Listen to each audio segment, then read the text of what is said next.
Assalamualaikum warahmatullahi wabarakatuh. Saya Rizka Putri Indardeni, NIM 118120018. Di sini saya akan mempresentasikan sebuah jurnal terkait metode geolistrik dengan judul Eksplorasi Potensi Akuifer di Pulau Banggi, Sabah, Malaysia dengan menggunakan resistivitas listrik.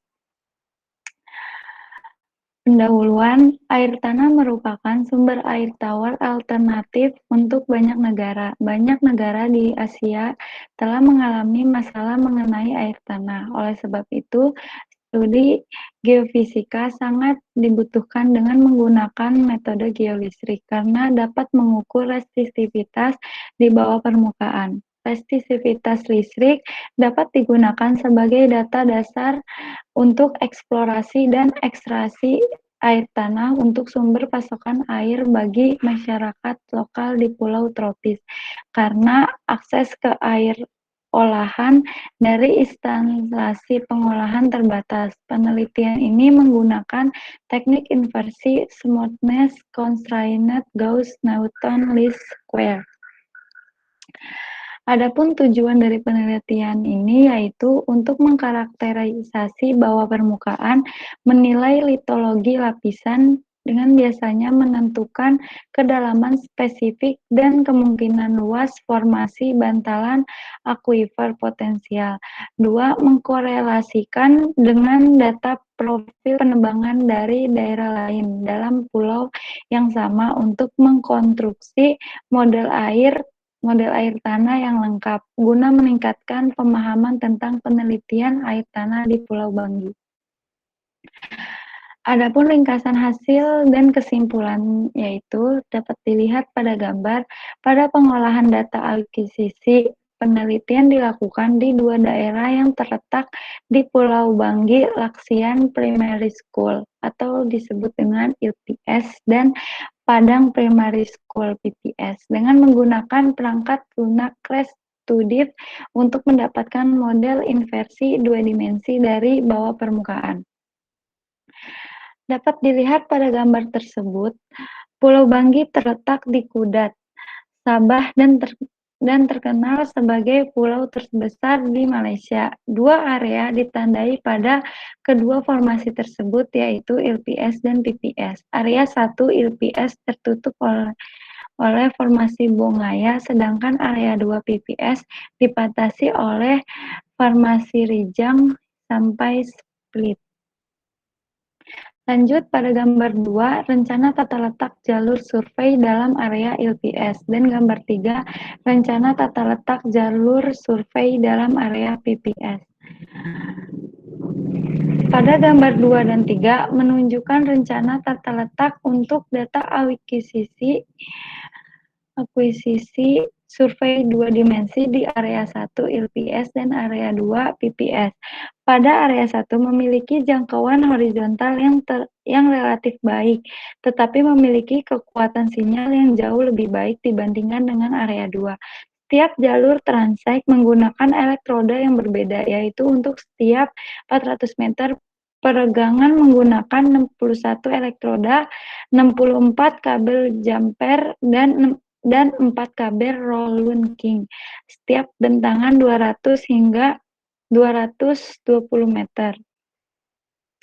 Lanjut ke gambar 4, bagian resistivitas model terbalik di sepanjang garis survei 1-3 area LPS. Pada gambar 4 menunjukkan garis 1, 2, dan 3 dari penampang model inversi resistivitas area LPS. Jalur 1 dan 2 ditetapkan sebagai arah east dan hingga west horizontal dengan jarak 400 meter direntangkan ke samping. Survei kali ini menghasilkan beberapa cakrawala yaitu air permukaan, air laut, tanah liat, danau, dan zona air tawar. Pada zona air permukaan diekspos secara seragam di bagian atas penampang semu, sedangkan pada zona lempung dan danau menandai bagian bawah bagian semu karena penting untuk membangun tanah bawah permukaan utama. Pada zona air laut berada pada bentangan 280 meter di sepanjang garis survei yang menunjukkan intrusi yang disebabkan oleh air laut. Akuifer bisa terlihat di kedalaman 150 meter meski hanya terlihat dalam skala kecil. Zona air tawar terlihat pada kedalaman 150 meter dari permukaan laut. Sedangkan untuk jalur 3 ditetapkan penampang model inversi hingga resistivitas sebagai arah north hingga south vertikal di kawasan ILPS, di mana jalur direntangkan hingga 220 meter secara vertikal. Pada zona air permukaan dapat diamati pada bagian atas, sedangkan bagian bawah dikelilingi oleh zona air payau yang terbentuk akibat penumpukan lempung berpasir. Lanjut ke gambar 5, bagian resistivitas model inversi sepanjang jalur survei 1 sampai 3 dari area PPS. Pada gambar 5 menunjukkan bagian model inversi resistivitas serta bagian semu untuk area PPS. Jalur 1 dan 2 menyatakan zona air permukaan dan zona kedap air. Akumulasi terpapar dari bentangan 200 meter ke arah east dan hingga west, namun jalur survei 3 sejajar tegak lurus dengan jalur survei 1 dan 2 dengan bentangan hingga 400 meter dalam arah vertikal pada arah north hingga south. Ini menunjukkan resistivitas yang tinggi antara kedalaman 25 hingga 150 meter. Bagian semu menampilkan zona formasi yang terdiri dari batu pasir berlapis yang tebal. Pada data resistivitas semu diolah dengan menggunakan ResStudiv.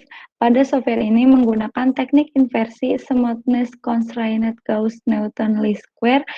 Model resistivitas dua dimensi diproduksi secara otomatis dengan membagi permukaan bawah menjadi blok persegi panjang dan memilih parameter inversi yang optimal untuk data termasuk faktor redaman, rasio filter, kerataan vertikal ke horizontal, batas konvergensi, dan beberapa iterasi lainnya.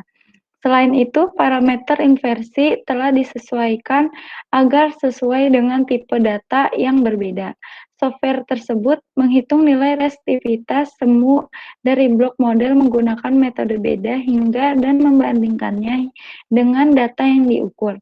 Resistivitas blok model telah dimodifikasi secara iteratif sampai nilai resistivitas yang dirasakan model yang diukur sesuai dengan nilai pengukuran sebenarnya dan menghasilkan bagian semu yang merupakan cara numerik untuk mendeskripsikan variasi spasial dari resistivitas nyata yang diukur atau dihitung dan bagian model inversi yang merupakan tomogram yang menampilkan kedalaman model dan bentuk resistivitas.